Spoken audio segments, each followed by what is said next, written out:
Buenas noches, santas mentes crísticas. Bienvenidas, sean todas bienvenidas a las plataformas Amor que Sana y Elige de Nuevo. Bienvenido vos también que le vas a hacer clic en algún lugar del espacio-tiempo, más adelante ciertamente, por YouTube. Sé bienvenido también. Te invitamos a que, si lo sentís, enciendas tu cámara, así te unís a nosotros en esta experiencia maravillosa. Nos encontramos en este espacio que va los días lunes a las 7 p.m. de Colombia, 9 p.m. de Argentina, y que se llama Enseñar es Aprender. Soy Juki, estoy en Córdoba, capital, en la República Argentina, y hoy tengo la dicha de presentar a este amado maestro que permanentemente esclarece nuestra mente y nos ayuda a seguir con certeza en este camino que es un curso de milagros, en el entrenamiento y en el aprendizaje de la metafísica del curso. Así que, Oscar Amado, muy bienvenido, el micrófono y la sala son tuyas, podés reactivar el audio por vos mismo porque sos coanfitrión, mi santo. Muchísimas gracias. Muchas gracias, querido Juki, por la invitación y pues para poder participar en este tema que yo creo que es muy importante, digamos, en el aprendizaje de un curso de milagros, el tema de la verdad en un curso de milagros.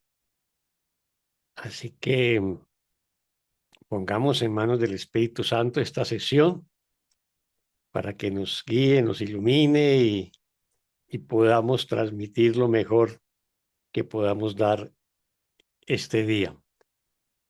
A mí me gusta, como ya sabes, Cookie, hacer un contexto para abordar los temas de un curso de milagros porque me parece que les da una mayor comprensión al estudiante que va a abordar el curso y puede entender mejor su filosofía, su metafísica eh, y todas sus enseñanzas en su conjunto.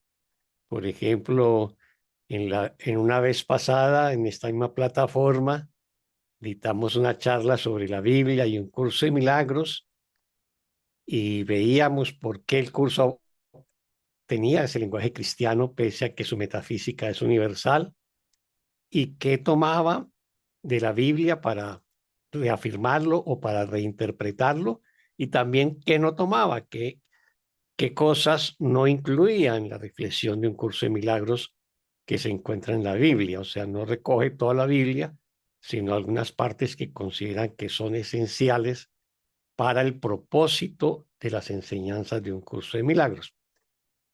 Igualmente, quiero hacer también con el tema de la verdad un contexto para que podamos dimensionar eh, el tema de la verdad en un curso de milagros o como algunos llaman la teoría de la verdad de un curso de milagros, ¿no? Así que para ello, creo que lo importante es hacer un antecedente en el tema de la verdad en distintas tradiciones, ¿no?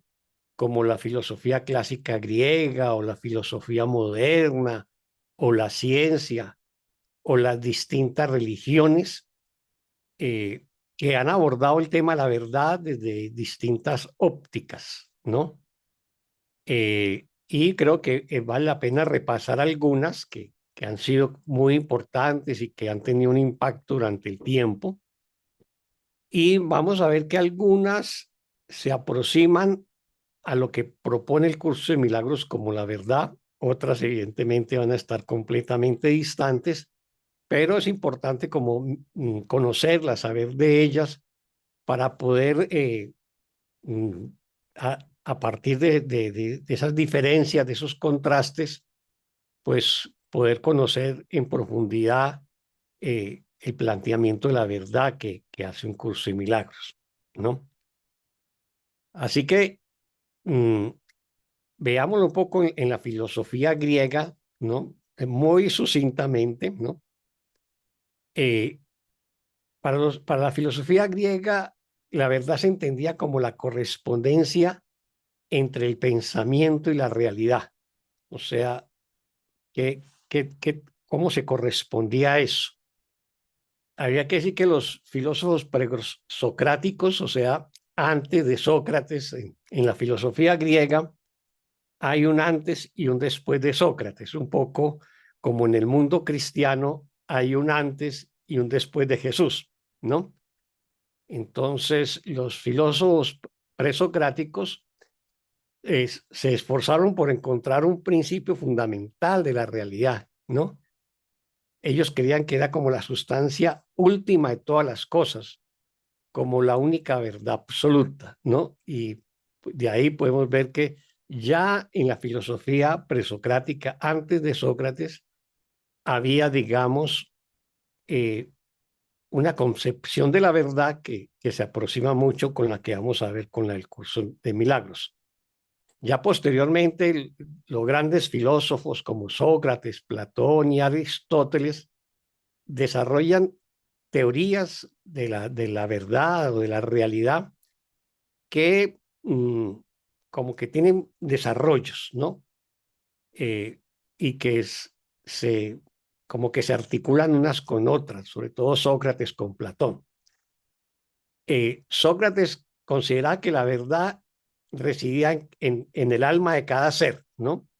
O sea que la verdad estaba contenida en mi propia alma y por lo tanto la podía alcanzar a través de la dialéctica o el diálogo socrático, el diálogo mayéutico, que era el estilo de Sócrates de encontrar la verdad, o sea, hablaba con distintos participantes y les hacía preguntas y luego, en base a las respuestas que ellos le hacían, volvía y le hacía otras preguntas y continuaba preguntándole hasta que la verdad afloraba. O sea, ese era el método de Sócrates, que se llamaba pues el diálogo socrático o la mayéutica. Platón diferencia digamos, como dos teorías o dos tesis de la verdad, el mundo de las ideas, que lo considera superior al mundo sensible, al mundo perceptible, al mundo de las cosas, de las formas. Y consideraba que la verdad estaba en el mundo de las ideas y provenía de ese mundo de las ideas. Y no del mundo sensible, el mundo nuestro, digamos, cotidiano, ¿no? Y Aristóteles consideraba que la verdad pues, se podía alcanzar a través de la razón y de la experiencia. Así hay varios filósofos, pero si quiere, podemos, por ejemplo, mirar una constante y es el tema como del debate o la confrontación a lo largo de la historia de la filosofía de dos grandes corrientes sobre la verdad, ¿no? Por ejemplo, Sócrates se enfrentaba mucho a los sofistas, ¿no? Y ellos consideran que la verdad era subjetiva, que la verdad no era absoluta, que la verdad era relativa, que no, y que la verdad básicamente era lo que nos mostraban el mundo perceptible, lo que vemos con nuestros ojos o sentimos, ¿no? Pero incluso antes de los sofistas, ya en los presocráticos había un filósofo que era Parménides que ya consideraba que la verdad era inmutable, ¿no? Y que era eterna y que el cambio es una ilusión y lo único que existe es la realidad absoluta. Eso incluso antes de Sócrates. En cambio, habían otros que era como la contraposición. Heráclito, por ejemplo, consideraba que la verdad era cambiante, ¿no? Él tenía la tesis de que nunca pasa la misma agua por un río. O sea, todo está cambiando. Es la constante es el cambio y entonces la verdad se, se, se limita simplemente a comprender los cambios, ¿no? Y los cambios pues son de este mundo. Habían otros como Protágoras, que tenía una tesis que era el hombre de la medida de las cosas, o sea que la verdad prácticamente depende de la percepción individual y de la utilidad práctica que podía tener para cada uno, ¿no? Y luego, pues ya los filósofos modernos prácticamente es una recreación, pues obviamente, con teorías ya más elaboradas de ese debate que ya se daba hace 2500 años en la Grecia clásica, ¿no? Entonces, por ejemplo, ya la verdad se entiende como un producto de la razón humana, por ejemplo, es el caso de Descartes, ¿no? Que plantea su método de la duda metódica, que era un método para cuestionar los conocimientos aceptados a priori, ¿no? Y habrían otros que, como Locke, decían que la verdad era transmitida por Dios a la mente humana, ¿no? ¿No? Y luego, pues, habían otros filósofos que simplemente la verdad es una construcción de la mente, por ejemplo, en el caso de Kant. Entonces, siempre ha habido distintas debates desde digamos, desde las escuelas filosóficas sobre la verdad.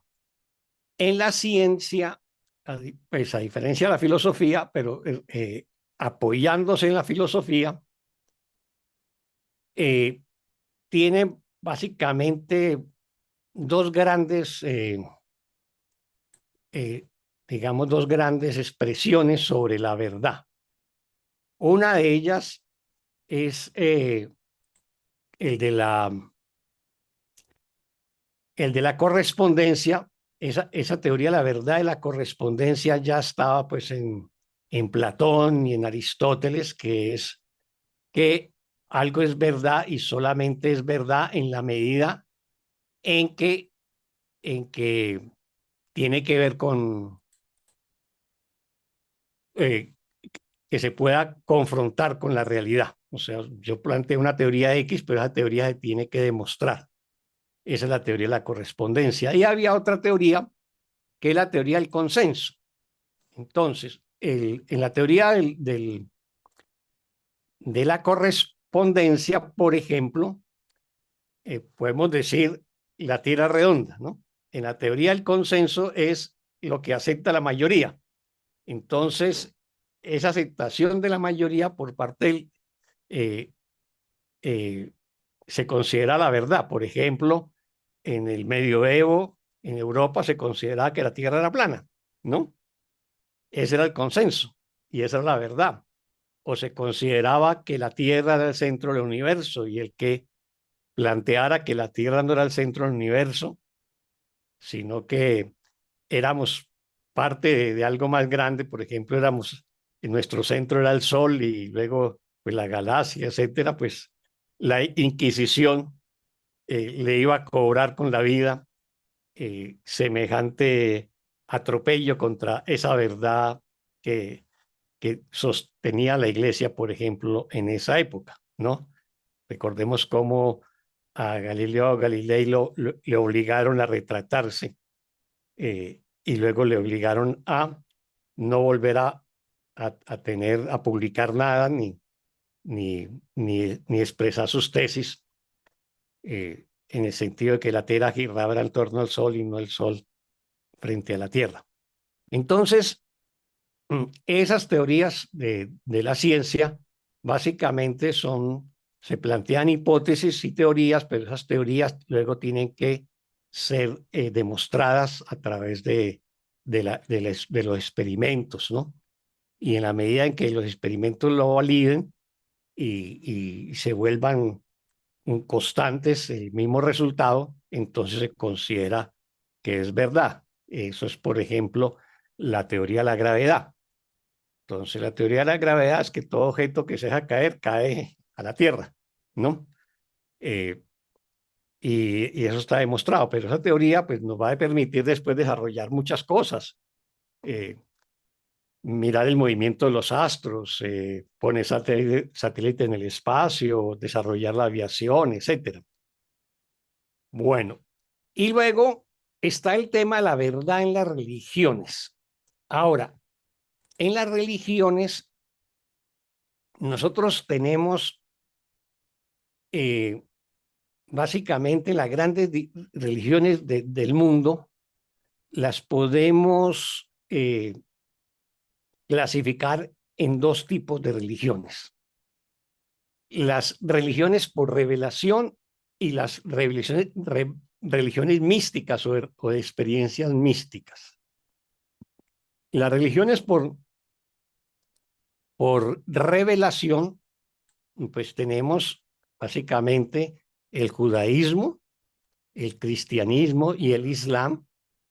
O sea, Dios se nos revela y esa revelación que Dios nos hace es la verdad y queda consagrado en los libros sagrados. En el caso del judaísmo, pues está todo lo que nosotros llamamos el Antiguo Testamento, pero el corazón del Antiguo Testamento es la Torá, o sea, los primeros 5 libros del Antiguo Testamento. Y esa es la verdad de la verdad para el judaísmo, ¿no? En el cristianismo está toda la Biblia, incluido el Nuevo Testamento, que narra pues la historia de Jesús y su obra y bueno, su mensaje. Y en el caso del Islam, el Corán, ¿no? Que se supone que le fue revelado al profeta Mahoma por parte del arcángel Gabriel.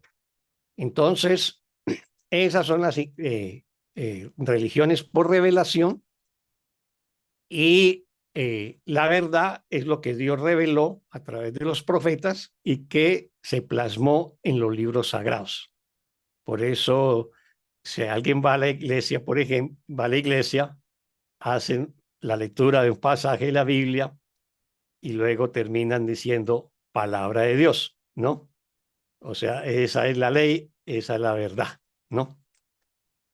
En el caso de las religiones de tradición mística, de las experiencias místicas, que son las del Oriente, el hinduismo, el budismo, el taoísmo, eh, no colocan tanto la verdad sobre los libros, tienen sus libros, pero básicamente la verdad se alcanza a través de la experiencia mística, a través de la meditación, de las prácticas espirituales, y obviamente que también llegan a la conclusión de los mismos filósofos clásicos griegos de que la verdad es inmutable, ¿no? Que la verdad es eterna, con el lenguaje propio de cada una de esas tradiciones espirituales y que el mundo que vivimos es un mundo ilusorio, lo llaman maya en sánscrito, e igualmente el curso de milagros va a decir que este mundo es una ilusión o una creación falsa. En esas tradiciones, pues también se plantea que es ilusorio y que la verdad es eterna, ¿no? Y depende de la tradición, por ejemplo. Si es el hinduismo, entonces van a decir que la verdad es Brahman, ¿no? Que es la realidad última. Sería algo así como el equivalente al Dios en la tradición judeocristiana, porque luego hay tres aspectos de Dios o tres dioses que están por debajo de Brahman, que es Shiva, Vishnu y Brahma. No confundir Brahma con Brahman, ¿no? Porque Brahman creó a Brahma. Bueno, depende de la tradición, porque hay otros que dicen que primero creó a Shiva, pero eso ya son discusiones teológicas entre ellos. Entonces, estas tradiciones, la verdad, básicamente es experiencial. O sea, tú tienes que hacer una serie de prácticas espirituales de acuerdo si estás en el budismo o si estás en el hinduismo, y esas prácticas pues te van a conducir a la experiencia divina, a la cual van a llamar la iluminación o el samadhi o el nirvana, en el caso del budismo el nirvana y en el caso del hinduismo el samadhi, ¿no? Ambas pues la podemos traducir como iluminación. Entonces, en ese estado, pues se alcanza la verdad, se alcanza el absoluto, lo que es la unidad pues, de todo lo que es. Y en el caso del budismo, del taoísmo, digamos que es una filosofía mucho más, más específica porque dice que Tao más específica, la palabra no es específica, una filosofía menos religiosa, ¿no? Donde dice que el Tao es el camino y el camino te conduce a la verdad, ¿no? Y te tienes que llegar a ella pues a través pues, de la contemplación, ¿no? Y de la humildad, ¿no? Y de seguir el flujo del Tao, es seguir el flujo del universo. Básicamente, haciendo un resumen muy apretado de todas esas tradiciones. Luego, podríamos hablar de que voy a referirme a otra tradición que para algunos es religión y para otros es filosofía, que viene de la tradición hindú, eh, y cuya metafísica es muy cercana al curso de milagros, ¿no? También es muy cercana al curso de milagros el budismo, digamos, en la mirada que tienen sobre lo permanente y lo impermanente, o sea, lo eterno y lo temporal, ¿no? En el budismo, pues se plantea de que para dejar este mundo ilusorio hay que liberarnos de todos los apegos, ¿no? Porque los apegos nos generan sufrimientos y nos amarran a este mundo. Y si nos liberamos de los apegos, pues liberamos al ser y este puede llegar al nirvana, que traducido literalmente es ausencia de sufrimiento, ¿no? Me refiero entonces a otra escuela de la tradición ya hindú, cuyo mensaje es muy parecido a un curso de milagros, que es el Advaita, ¿no? Y la teoría de la verdad de la Advaita es la teoría de la no dualidad, ¿no? Dice que no hay diferencia entre el sujeto y el objeto, entre el observador y lo observado. Nos va a decir que en última instancia todo es Brahman, la realidad última, ¿no? Y en el Advaita nos van a decir que la no dualidad se basa en la idea que la mente humana es una ilusión. Aquí para la Advaita y también para las tradiciones orientales, mente equivale a ego, ¿no? A lo que nosotros llamamos ego en Occidente. Y más bien, en vez mm, de mente correcta o mente verdadera que manejamos en un curso de milagros, van a hablar de no mente, ¿no? Y casi que mente se lo dejan al ego como tal, ¿no? Pese a que en algunas escuelas y algunas tradiciones hablan de mente concreta, o lo que nosotros conoceríamos como mente egoica, en, en sánscrito lo llaman kamamanas, y mente superior, que la llaman solamente manas, ¿no? El curso de milagros maneja esas dos categorías, mente inferior y mente superior, que equivaldría a kamamanas y manas, digamos, en la tradición oriental. Pero en general utilizan mente para designar al ego, ¿no? Entonces, digamos que la Vaita maneja como tres argumentos centrales sobre la verdad, que lo podremos denominar el argumento de la ilusión, el argumento de la unidad y el argumento de la experiencia. El argumento de la ilusión es que la mente humana es una ilusión, la mente crea una falsa dualidad entre el sujeto y el objeto, entre el mundo y la realidad eterna. Entonces, finalmente, la mente, que equivaldría al ego, es una ilusión. El otro argumento de la unidad es que todo es uno, no hay diferencia entre sujeto y objeto, entre el yo y el mundo. Recordemos que el curso de milagros también dice que no hay, que todo es unidad, unicidad, y nos va a decir que el hijo, no hay diferencia entre el padre y el hijo, y obviamente que tampoco hay diferencia entre los hijos. Los hijos hacen parte de la unicidad, ¿no? O de toda la filiación. Y aquí nos van a decir de que no hay diferencia, ¿no? Y el argumento de la experiencia es que solamente a través de la experiencia se puede revelar la verdad o la no dualidad. Eso sería como lo que podríamos hablar de. Entonces, a ver, resumamos un poco eh, el tema de qué es la verdad para luego entrarme en el tema en el curso de milagros, ¿no? Entonces, digamos que en filosofía y en ciencia básicamente se trabaja la teoría de la correspondencia, ¿no? O sea, una afirmación es verdadera sí y solo sí si se corresponde con la realidad, ¿no?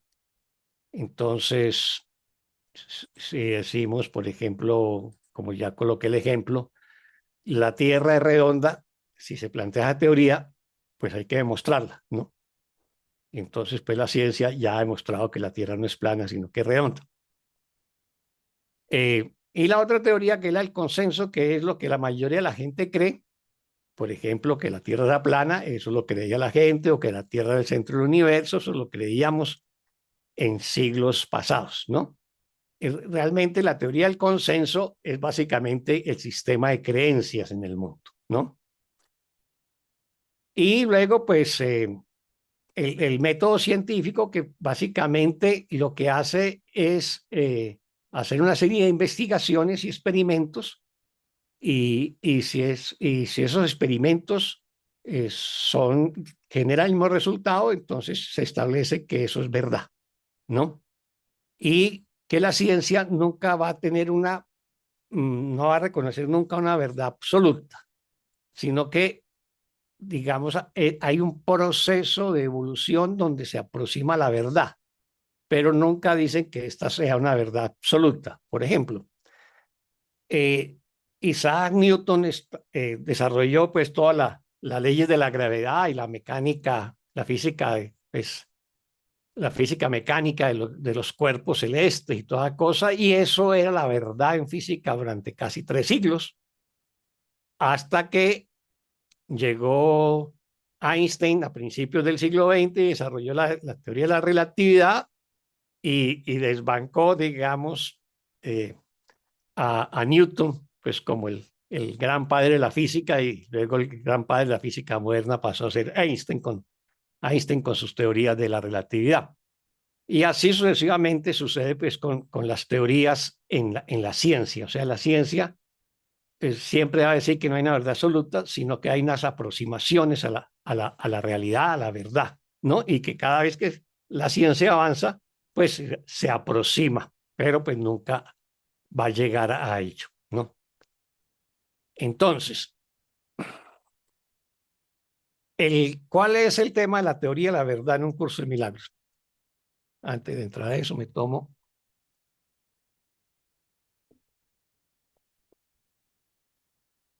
No sé, tenemos preguntas o comentarios. Si alguien hace alguna pregunta, puede hacerla. De pronto, Juki me ayuda con ello. Entonces, básicamente, ¿qué podemos llamar? ¿Cuál es la teoría de la verdad de un curso de milagros? Y nosotros lo podríamos decir que es la teoría de la unidad, ¿no?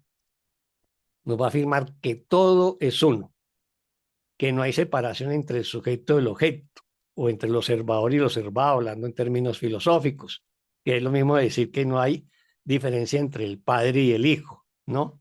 O sea, el Padre creó el Hijo a su semejanza y el Hijo es una extensión del Padre y tiene los mismos poderes creadores del Hijo. O sea, el Hijo puede crear lo mismo que el Padre, excepto crearlo a Él, nos va a decir un curso de milagros. Entonces, básicamente, el curso nos va a decir eso.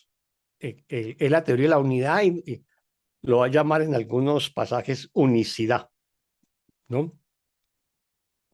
Y la verdad se identifica con el amor y el amor es Dios. Entonces, Dios es la verdad, el amor es la verdad, ¿no? Y es la única realidad y lo demás se debe considerar obviamente como una ilusión que crea el ego como nuestra mente falsa, ¿no? Entonces, digamos que en el curso podríamos ver como 4 argumentos sobre la verdad. El argumento del amor, el argumento de la unidad, el argumento del perdón y el argumento de la experiencia. Esos serían como los 4 grandes argumentos sobre la verdad que el curso utiliza. Entonces el argumento del amor nos va a decir que Dios es amor y todo lo que es amor es de Dios.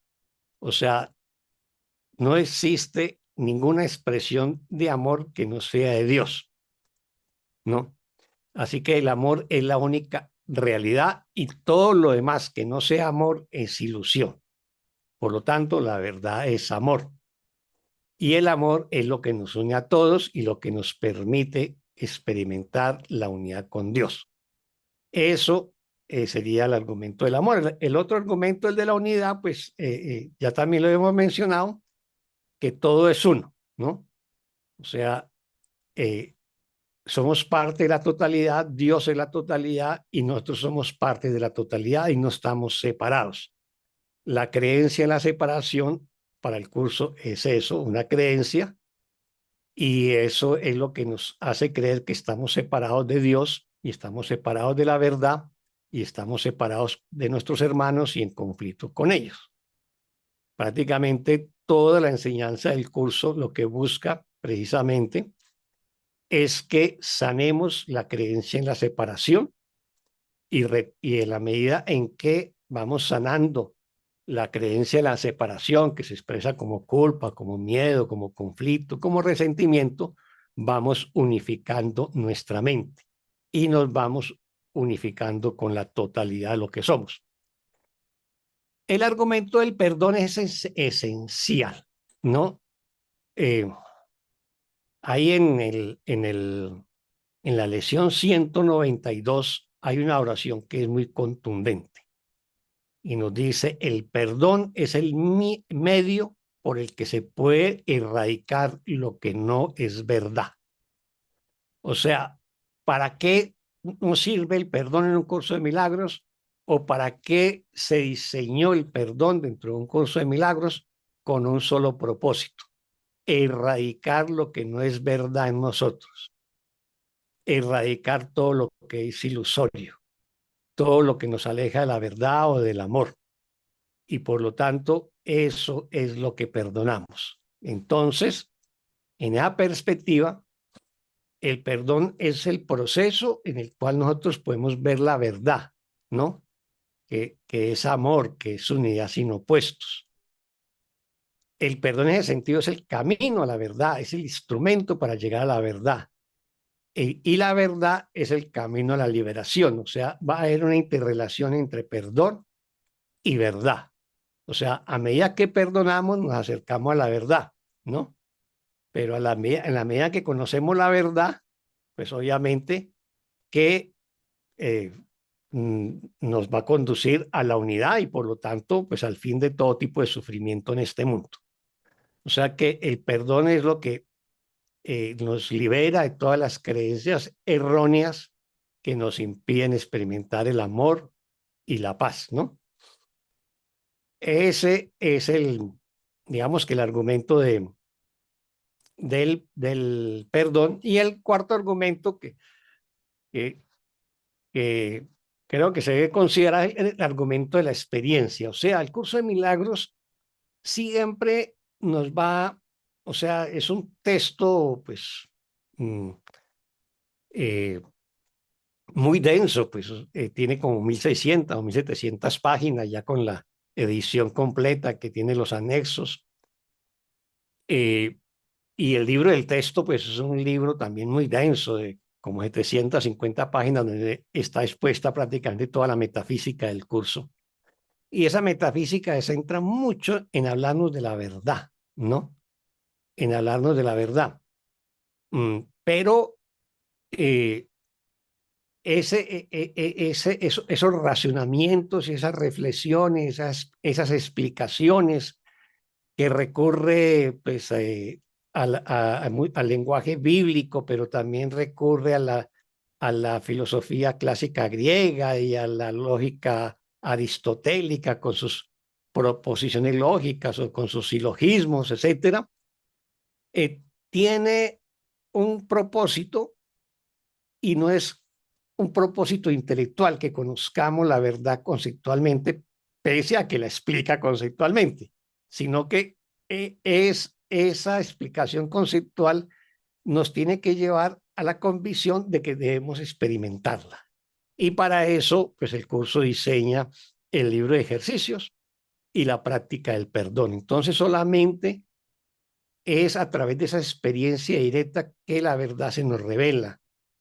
Al inicio de un curso de milagros, en la intro del libro de ejercicios de un curso de milagros, nos va a decir que practiquemos esas lecciones así no estemos de acuerdo con ellas, así nos parezcan que parezcan como ilógicas o como incoherentes o que nos genera resistencia, y nos va a decir, solamente practicándolas sabrás que es verdad. Ese sería el argumento de la experiencia, ¿no? Ahora, el tema de la verdad en el curso, como les mencioné, es un tema central. Podríamos decir que el curso de milagros es un tratado metafísico sobre la verdad, ¿no? Obviamente que no se queda ahí porque simplemente expone ese tratado sobre la verdad con un propósito que ahora lo vamos a ver. Pero la verdad en el curso se repite la palabra verdad 2047 veces. O sea, no es algo que pase desapercibido en quien estudia el curso. En palabras, la palabra verdad, verdad, literalmente aparece 1578 veces y luego aparece de múltiples maneras en la construcción de las oraciones o en la explicación. Entonces, por ejemplo, la palabra verdadera 216 veces, verdadero 136 veces, verdaderamente 76 veces, verdaderas 23, verdades, no, 3 veces. Y va a aparecer incluso en el índice del libro del texto, en los capítulos, en las secciones, en el libro de ejercicios, en el manual del maestro, encabezando títulos o encabezando sesiones. Por ejemplo, en el capítulo 3, sesión 2, los milagros y la percepción verdadera. Entonces ya nos va a decir que los milagros nos va a conducir a una percepción de la verdad, ¿no? O en el capítulo 7 tiene una sesión, la curación como reconocimiento de la verdad. Entonces, cómo la curación nos va a llevar a reconocer la verdad. Y nosotros nos curamos, ¿cómo? Pues a través del perdón. En el capítulo 14 nos habla, el título del capítulo es Las enseñanzas a favor de la verdad. Y dentro de ese capítulo, la sesión 9 la prueba de la verdad es el título, ¿no? Y así sucesivamente. En el capítulo 17, el perdón y la relación santa, la primera sesión, cómo llevar las fantasías ante la verdad. O sea, la verdad es nuestro instrumento de sanación, o como diría el Jesús histórico, la verdad os hará libres, y el curso de milagros retoma pues ese mensaje, ¿no?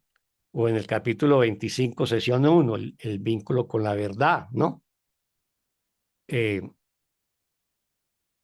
o en el capítulo 31, la verdadera alternativa, o la sesión 5, el concepto del yo frente al verdadero ser, ¿no? Que siempre recordemos que la metodología del curso de milagros en su enseñanza se maneja el par de opuestos, o sea, lo que enseña el Espíritu Santo en contraposición a lo que enseña el ego. Y pues en el libro de ejercicio aparecen muchas lecciones donde la verdad está en la idea del día. Por ejemplo, en la lección 104, busco únicamente lo que en verdad me pertenece. O la 106, déjame aquietarme y escuchar la verdad. O la 107, la verdad corregirá todos los errores de mi mente, ¿no? O la 131, nadie que se proponga alcanzar la verdad puede fracasar, ¿no? O la 136, la enfermedad es una defensa contra la verdad. O sea, y así sucesivamente, no voy a hacer una relación, pero también está en el manual del maestro, en la clarificación de términos, en el canto de la oración, etcétera, etcétera. Entonces,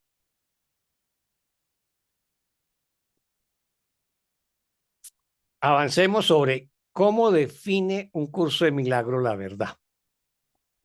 Esa definición está más elaborada, la plantea de múltiples maneras en distintos pasajes a lo largo de un curso de milagros, pero está condensada en el prólogo de un curso de milagros. Y entonces, en el prólogo está la definición más completa que podemos tener de la verdad en un curso de milagros. Va a decir, el conocimiento de la verdad y está regido por una sola ley, la ley del amor o Dios. La verdad es inalterable, eterna e inequívoca. Veamos esas cualidades, tengamos en cuenta esas cualidades de la verdad. Es inalterable, eterna e inequívoca. Es posible no reconocerla, pero es imposible cambiarla. ¿Por qué? Porque es inalterable y eterna. Esto es así con respecto a todo lo que Dios creó y solo lo que Él creó es real. La verdad está más allá del aprendizaje, o sea, está más allá del mundo de la percepción donde creemos vivir, porque está más allá del tiempo y de todo proceso. No tiene opuestos, ni principio, ni fin. Simplemente es. Esa realmente es la definición más importante, digamos, más condensada de la verdad por parte de un curso de milagros. Entonces, para ir cerrando ya esta charla, podríamos hacernos las siguientes preguntas y tratar de contestarlas. ¿Por qué un curso de milagros le da tanta importancia al tema de la verdad? ¿Qué papel juega la verdad en la enseñanza de un curso de milagros? ¿Cuál es la relación entre el perdón y la verdad? ¿Y cuál es el criterio para determinar la verdad en un curso de milagros? Entonces, la reflexión, esas preguntas también las dejo para que si alguno la quiere contestar ahora en la sesión de preguntas, puede hacerlo. O pues yo hago una breve reflexión también sobre ellas mismas. Entonces, básicamente el curso tiene la verdad como un tema central sobre la base que comparte con varias tradiciones espirituales, sobre todo de Oriente, de que este mundo es una ilusión, que este mundo no es una realidad, que este mundo no lo creó Dios, sino que lo creó el Hijo de Dios en un sueño de separación. Y por lo tanto, como este Hijo de Dios que cree vivir en este mundo, que percibe las cosas, que las siente, las escucha, las toca, las ve y cree que este mundo es real, pues nos tiene que demostrar que esto no es verdad, sino que es una ilusión y que es un sueño. Entonces viene toda una contraargumentación que el curso desarrolla como la verdad a lo largo pues, de los distintos textos del curso. Y se vuelve conocer, saber, entender el tema de la verdad en el curso es esencial para poder hacer la sanación, la curación y el perdón. O sea, ¿por qué es ello así? Porque solamente perdonamos lo que no es verdad. La verdad no se perdona. La verdad es Dios, es el cielo, es el paraíso y allí no hay nada que perdonar, porque allí lo que impera es la verdad. Y las ilusiones no tienen cabida en el cielo ni en Dios. Entonces, lo que hay que perdonar es en este mundo nuestras creencias sobre la realidad del mundo, sobre la realidad del cuerpo, sobre la realidad del pecado, de la culpa, del miedo, del resentimiento, de la ira, de los ataques, etcétera. Eso que no es amoroso eso que no es verdad, es eso lo que debemos perdonar. Entonces, para poder perdonar, primero tenemos que determinar si algo es verdad o no es verdad. Entonces, si tenemos una emoción X, pues simplemente la examinamos y nos preguntamos si eso es amoroso o no es amoroso. Y si no es amoroso, procedemos a perdonarlo. Si eso nos quita o no nos quita la paz. Si nos quita la paz, por lo tanto, no es verdad, no es amoroso y tenemos que perdonarlo. Así que para poder perdonar desde la perspectiva de un curso de milagros, tengo que estar eh, situado desde la perspectiva de la verdad, ¿no? De la verdad como la entiende un curso de milagros. No quiere decir que ese, digamos, la verdad como instrumento de sanación, pero todavía no la he experimentado, porque todavía no vivo la verdad, porque no he llegado a la iluminación o al perdón absoluto, pero por eso es como una herramienta en estos momentos para un estudiante del curso de milagro. Por eso la relación entre perdón y verdad es esencial. O sea, digamos, las dos herramientas de la sanación, la verdad como y el perdón, ¿no? El amor como criterio, la verdad, el amor, la paz y la dicha, o sea, lo que no sea amor, paz y dicha, que son, digamos, una de los, que son de los algunos de los atributos de Dios, pues no, si eso no es amor, paz, dicha, plenitud, eh, o no es eterno, pues no es verdad. Entonces procedo a perdonar, ¿no? Así que por eso el criterio para determinar la verdad en un curso de milagros siempre van a ser Dios o sus cualidades, sus atributos, como la condición de eterno, de inmutable, de invulnerable, de amoroso, de pacífico, de inocente, de pleno, de dichoso, etcétera. Esa es la condición.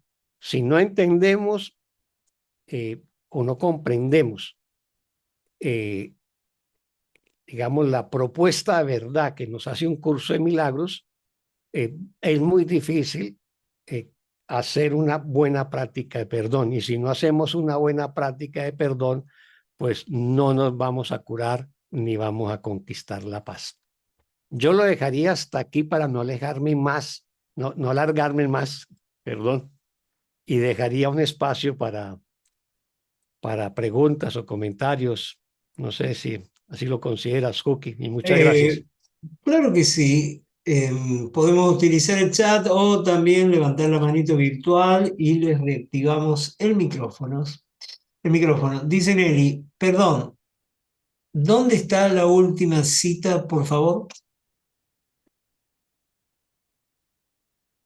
¿De cuál última cita? La definición de la verdad está en el prólogo de un curso de milagros, ¿no? Sí, pero no hay digamos, no hay una categoría de índice en el prólogo, pero está en la sección que llama ¿qué es? ¿No? O qué propone, ¿no? Ya no me acuerdo en cuál de las dos está, ¿no? Y la otra, la que cité textualmente también, sobre el perdón para erradicar lo que no es verdad, está en la lección 192.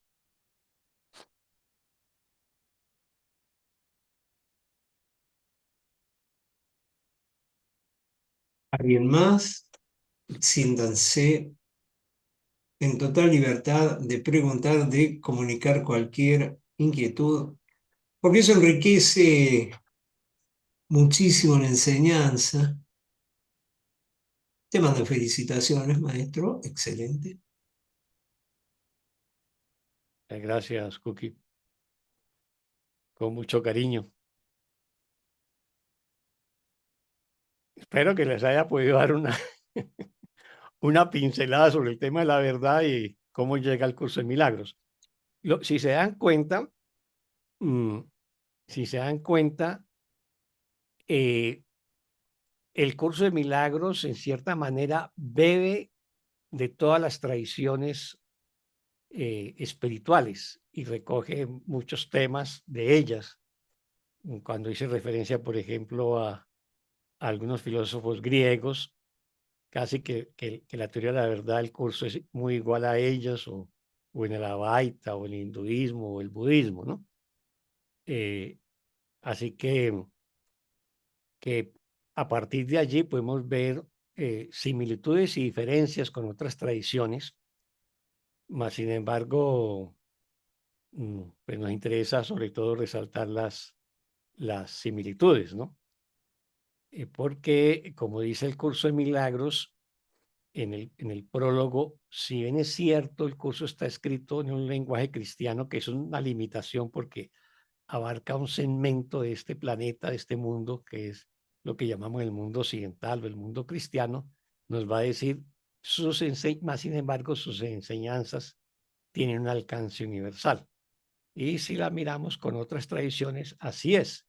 Simplemente las otras tradiciones van a tener otro nombre, otro lenguaje propio de esas tradiciones. Por ejemplo, en el Advaita van a decir Brahman, ¿no?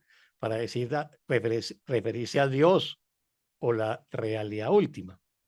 El Advaita habla mucho de la no dualidad. El curso se reclama como una enseñanza no dual, pero no habla mucho de la no dualidad como tal. En cambio, el Advaita sí desarrolla mucho el concepto de la no dualidad. Y así vamos a encontrar similitudes. El curso, el curso mm, en el Advaita se trabaja mucho la, la autoindagación. En el curso también, ¿no? Eh, la lección de mañana, por ejemplo, es algo así como aquel que sufre no hace parte de mí o de mi ser, ¿no? Entonces uno me pregunta, entonces, ¿quién es ese que sufre y quién es ese mí que no sufre? ¿No? Y se puede desarrollar toda la autoindagación para diferenciar, ¿no? Al ser con mayúscula, al pequeño ser o del ego, o del yo con minúscula y el yo con mayúscula, ¿no? O al ego y el Espíritu Santo. Entonces, ahí y yo creo que eso también nos permite tener una mirada más comprensiva con otras tradiciones espirituales, con otras tradiciones filosóficas, eh, y no desarrollar, digamos, un fanatismo en función del curso. O sea, el curso es una de las enseñanzas más completas, pero también tenemos que apreciar, valorar y sobre todo respetar las otras enseñanzas. Si somos coherentes con, pues, con las enseñanzas del curso del no juzgar y no condenar.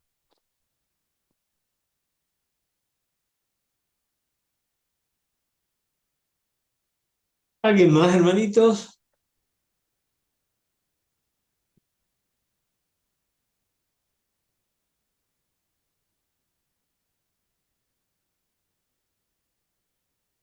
Oscar, querido. A ver.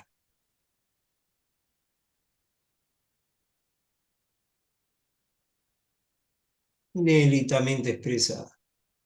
Dice que excelente recopilación de la verdad, excelente todos los datos.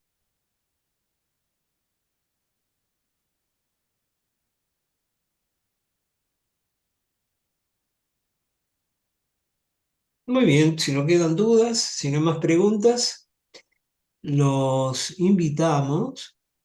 Bueno, yo, bueno, está bien, dale, mi amor. Vamos, a ver si te puedo ver por acá. Ahí va. Puedes reactivar el audio. Bueno, lo había escrito, pero por eso yo dije, "Ay, yo le quería preguntar al maestro cómo hace para manejar su ego".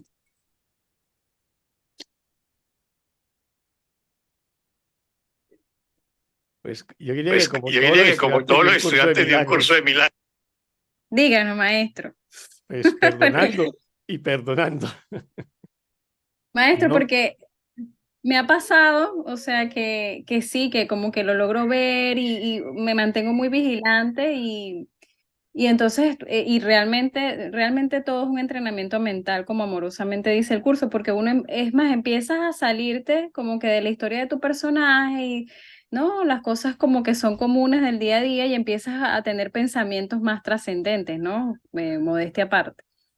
Pero te tienes que mantener vigilante porque de repente, hoy estaba así, he tratado, he hecho la práctica y de repente ahorita en la tarde hasta dije, ay, ya soy todo ego. No, yo dije, no puede ser, me descuidé. Y ya el ego, soy la historia del personaje, me falta esto, ay, Dios mío, qué preocupación aquello, ¿no? Entonces, de verdad que es vigilante, es una vigilancia bastante, o sea, a cada instante, ¿no? Ujú. Así es. Mira, el curso nos habla en algún pasaje de que la práctica del perdón tiene que ser constante. Es una práctica constante y sistemática. Y nos va a decir muchas veces, mantente alerta a favor de Dios y su reino. ¿Qué quiere decir eso? Quiere decir que yo tengo que mantener una mente alerta frente a todo pensamiento egoico que se atraviese por mi mente. Todo pensamiento de culpa, de miedo, de ataque, de agresión, de sentirme vulnerable, enfermo, etcétera. Debo examinarlo de la mano del Espíritu Santo, reconocer de que eso es un pensamiento ilusorio, un pensamiento falso, que no es verdadero porque no es amoroso, y decido entregarlo, decido soltarlo y se lo entrego al Espíritu Santo. Y eso lo debo hacer permanentemente, durante el día, durante la noche, en cada momento. Si no logro detenerme porque estoy muy liado en una reunión o una discusión de trabajo, lo que sea, y tuve algunos conflictos con algunos compañeros de trabajo, después busco un momento de quietud y examino lo sucedido, y si encuentro que hubo momentos conflictivos que me quitaron la paz, procedo a perdonarlos. Pero la idea es que lo perdone apenas me haga consciente de ellos. Por eso hay que mantener esa conciencia. Ahora, lo cierto es que mientras estemos en este mundo, mientras tengamos cuerpo, vamos a tener manifestaciones de ego. Si nosotros ya hubiésemos disuelto totalmente el ego, prácticamente ya no estaríamos en este mundo. Así que yo he conocido maestros espirituales que he apreciado mucho y, y les agradezco mucho. Y cuando están, digamos, en ese proceso, el proceso, digamos, meditativo o de canalización, el mensaje que transmiten es de una belleza y de una profundidad tremenda. Y ya luego en la vida cotidiana, compartiendo con él o con ella, me encuentro que también se alteran y se ponen de mal genio y todas las cosas. Entonces, tengamos en cuenta ese tipo de situaciones, ¿no? Lo importante es tener conciencia de los pensamientos que atraviesan mi mente.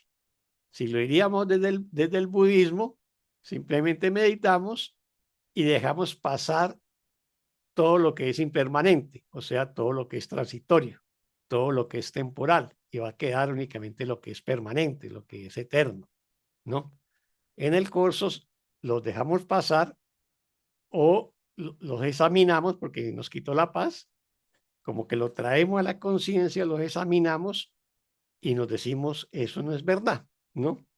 Esto no es amoroso, ¿no? Y elijo soltarlo y se lo entrego al Espíritu Santo. Si se hiciera de la baita, prácticamente haría casi lo mismo, o sea, examina ese pensamiento y se va a preguntar quién es ese ser que en estos momentos siente rabia, ¿no?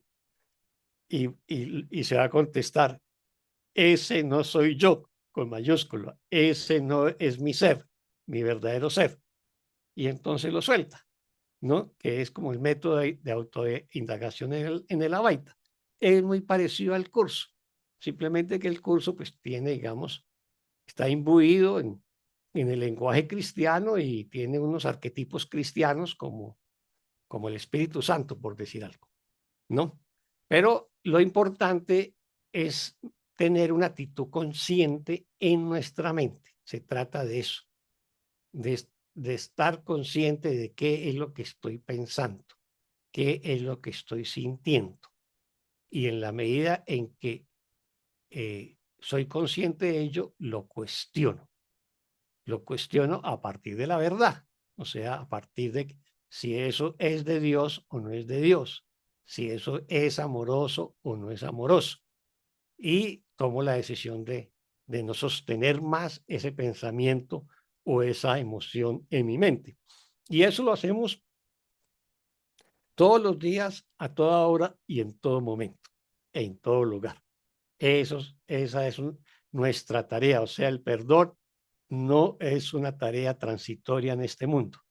El perdón es nuestra tarea permanente en este mundo. El curso lo va a llamar mi única función y, y me pide que cumpla mi única función. Y mi única función en este mundo es perdonar. Nelly levantó la manito, así que ahí reactivé el audio, Nelly. Gracias. Sí, gracias.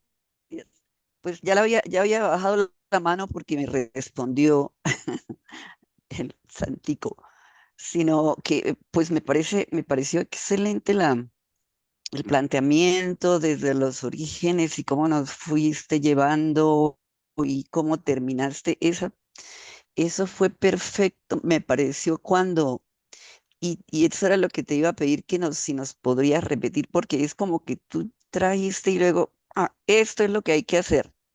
Entonces si algo no es, si un pensamiento no es verdadero, entonces es que no es de Dios, es del ego, algo así. Era lo que te iba a pedir que si Exactamente. nos repetías, es como una fórmula. Sí, básicamente es una autoindagación. El curso en cierta manera desarrolla la autoindagación que hace también el Avaita, pero pues en el Avaita es como más sistemático. Pero siempre tenemos que reflexionarlo. O sea, cuando el curso nos dice, trae las ilusiones a la verdad para que las pueda examinar con la luz de la verdad y deshacerlas, es eso. Yo traigo esa emoción, ese pensamiento de rabia que me quitó la paz y le pido al Espíritu Santo que me ayude a examinarlo junto con ello o a Jesús, ¿no? Y me pregunto, ¿esto es amoroso o no es amoroso? No es amoroso, entonces no es verdad. Así que procedo a perdonarlo y se lo entrego al Espíritu Santo para que lo deshaga por mí. Es eso. Entonces, es aprender a desarrollar un método muy sencillo de autoindagación para poder cuestionar las experiencias que tengamos en este mundo, esas experiencias que nos quitan la paz o que sentimos que son dolorosas o que nos enferman, y las examinamos y nos preguntamos si eso es de Dios o si eso es amoroso, ¿no? Si eso es verdad. Y si no lo es, procedemos a soltarlo, a abandonarlo, porque finalmente lo estamos sosteniendo en nuestra mente, está en nuestra mente.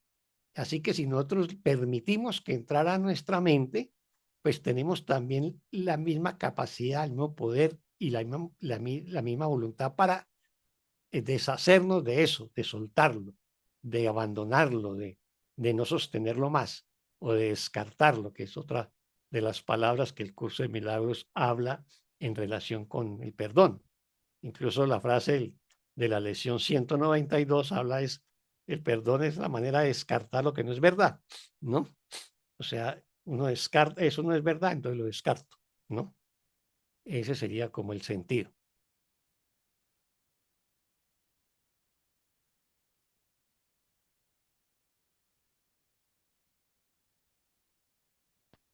Sí, muchísimas gracias. Excelente.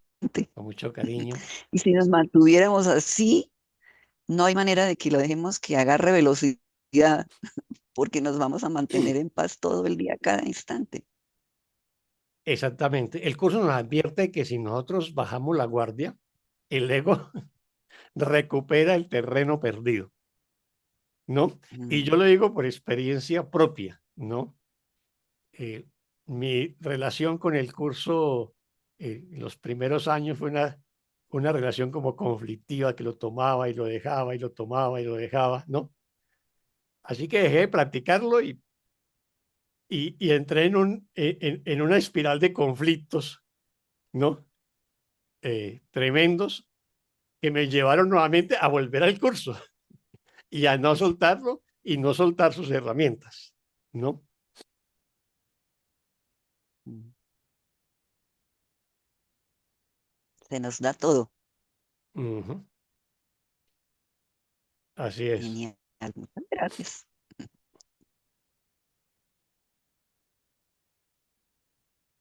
Nadie más, hermanitos, usen el chat, levanten la mano virtual.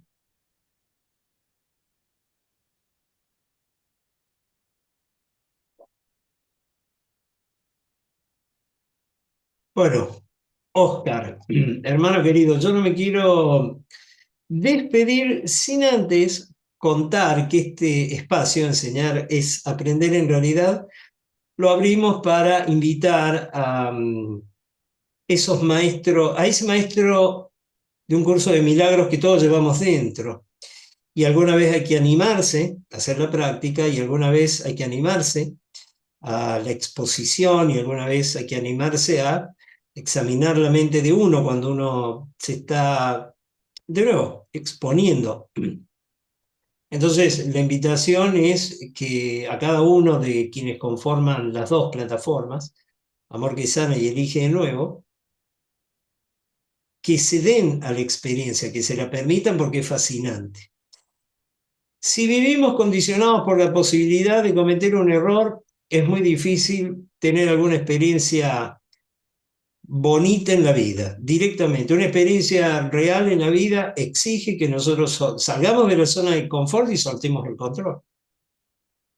Ujú. Los errores no Sí. son más, claro, los errores no son más que ventanas de oportunidad si uno los examina desde cierto enfoque. También es verdad que hay una decisión muy íntima, muy profunda. La vocación no se puede suspender. De que también hay gente hermanitos que no desean enseñar, y eso también está muy bien. Pero no quería despedirme sin formular esta invitación para los estudiantes que quieran enseñar. Nosotros tenemos una modalidad que es en grupos de 3, o sea que más o menos son 20 minutitos de exposición para cada uno y los temas se eligen con total libertad.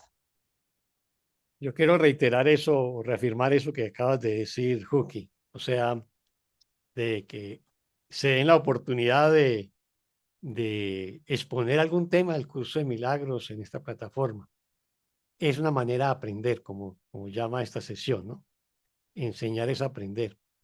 Y esa también fue mi experiencia. Yo durante muchos años fui un estudiante solitario de un curso de milagros, no participaba en grupo ni nada de esas cosas. Realmente cuando llegué a Armenia, a vivir a Armenia hace ya creo que más de 6 años, fue que me contacté con un hermano coincidencialmente por un chat y nos dimos cuenta que él vivía en Armenia y él tenía un grupo de estudio y me invitó a su grupo de estudio y luego me invitó a que editara charlas, ¿no? O sea, él me echó al agua, ¿no? O sea, el hecho de que yo haya decidido eh, pues tratar de enseñar un curso de milagros, la responsabilidad es de mi hermano Jorge Luis Álvarez, que fue quien me sacó del closet, ¿no? Eh, pero eh, eso también fue maravilloso para mí porque me ha permitido aprender haciendo el ejercicio de ser como facilitador en la enseñanza de un curso de milagros. Y yo creo que todo el mundo, todos los que están aquí, las hermanas, los hermanos, también se pueden dar esa oportunidad. Creo que es una cosa maravillosa porque van a aprender mucho más enseñando. ¿no? Esa ha sido mi propia experiencia. También hay, y lo cierto es que también hay muchos estudiantes en curso de milagro que viven la práctica del curso como un lobo solitario, como lo fui yo, y así habrán muchos otros más que no participan del curso y siguen siendo estudiantes de un curso, pero y nos los cruzaremos en la calle y no sabremos que son estudiantes del curso. Pero a la vez la posibilidad de interactuar por estas plataformas o estar en grupos de estudio es una oportunidad enorme de aprendizaje para todo, pese a que el curso está diseñado para el autoestudio individual, para que cada cual haga sus propias lesiones, haga sus propias prácticas de perdón, etcétera, pero los trabajos en grupo, los grupos de estudio o estas plataformas donde se divulga el curso son también una oportunidad excelente para aprender enseñando, como dice el curso. Oscar, antes de irnos, quiero agradecerte, aparte de la charla de hoy, que como siempre son muy clarificadoras, quiero agradecerte porque si hay alguien que conozco con una sencillez, una humildad, no dudo que tengas tus ataques de ego, como dice Taina, que todos los tenemos. Quiero agradecerte mil millones y más millones con todo mi agradecimiento, la experiencia de haberte encontrado en este camino, porque has abierto mucha conciencia en este pedazo de conciencia. Mil gracias. Muchas gracias, querida Lilia, y muchas bendiciones.